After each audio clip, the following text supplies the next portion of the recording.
ब्रह्मांड के दो सबसे शक्तिशाली योद्धा जब एक दूसरे के आमने सामने खड़े हुए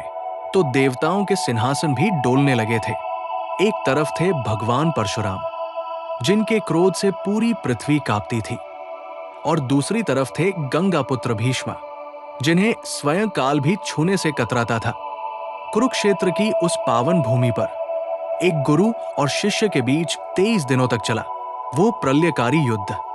जिसमें आकाश से अस्त्रों की वर्षा हो रही थी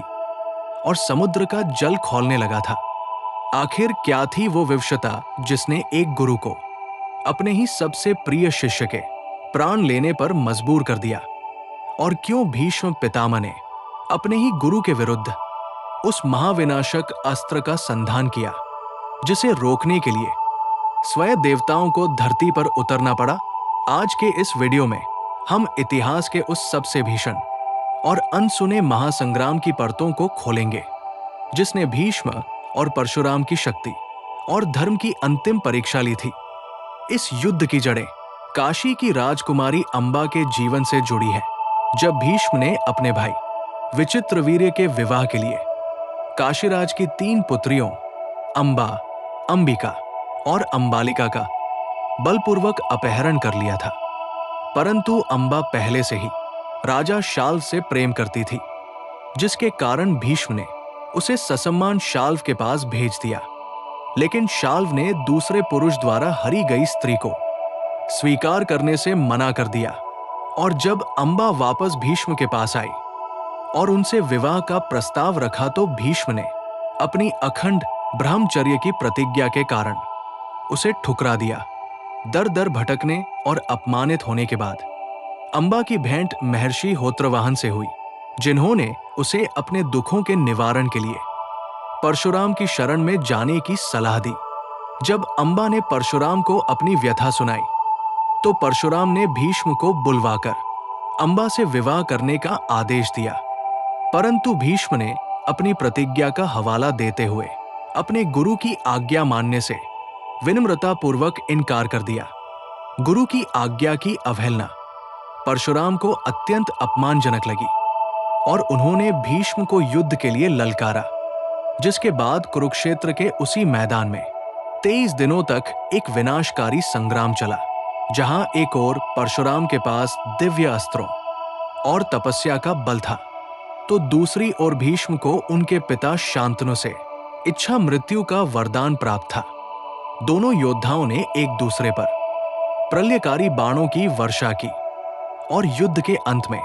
जब भीष्म ने प्रस्वापास्त्र का संधान किया तो स्वर्ग से सभी देवता और भीष्म के पितृ प्रकट हुए, जिन्होंने भीष्म को स्मरण कराया कि गुरु परशुराम के विरुद्ध इस अस्त्र का प्रयोग करना अनुचित होगा, क्योंकि वे अमर हैं और उन्हें पराजित करना असंभव है। वहीं दूसरी ओर परशुराम के पितरों ने भी उन्हें युद्ध रोकने का परामर्श दिया और उन्हें समझाया कि भीष्म ने अपनी भीषण प्रतिज्ञा और धर्म का पालन किया है, इसलिए उन्हें युद्ध में हराकर अपमानित करना उचित नहीं है। भगवान परशुराम ने भीष्म के अटूट साहस और शस्त्र कौशल को देखकर अत्यंत प्रसन्नता व्यक्त की और युद्ध समाप्त करने की घोषणा करते हुए भीष्म को हृदय से लगा लिया तथा उन्हें विश्व का सर्वश्रेष्ठ धनुर्धर होने का आशीर्वाद दिया। इसके पश्चात परशुराम ने राजकुमारी अंबा से कहा कि उन्होंने भीष्म को समझाने और परास्त करने का हर संभव प्रयास किया, परंतु भीष्म का संकल्प और वरदान उन्हें अजेय बनाता है, इसलिए अंबा को अब भगवान शिव की शरण में जाना चाहिए। ये सुनकर अंबा ने घोर तपस्या करने का निर्णय लिया, ताकि वो अगले जन्म में भीष्म की मृत्यु का कारण बन सके। इस भयंकर युद्ध के समाप्त होने के बाद भगवान परशुराम ने अत्यंत प्रसन्न होकर भीष्म को आशीर्वाद दिया और स्वीकार किया कि भीष्म को युद्ध के मैदान में पराजित करना देवताओं के लिए भी असंभव है, क्योंकि उनकी प्रतिज्ञा ही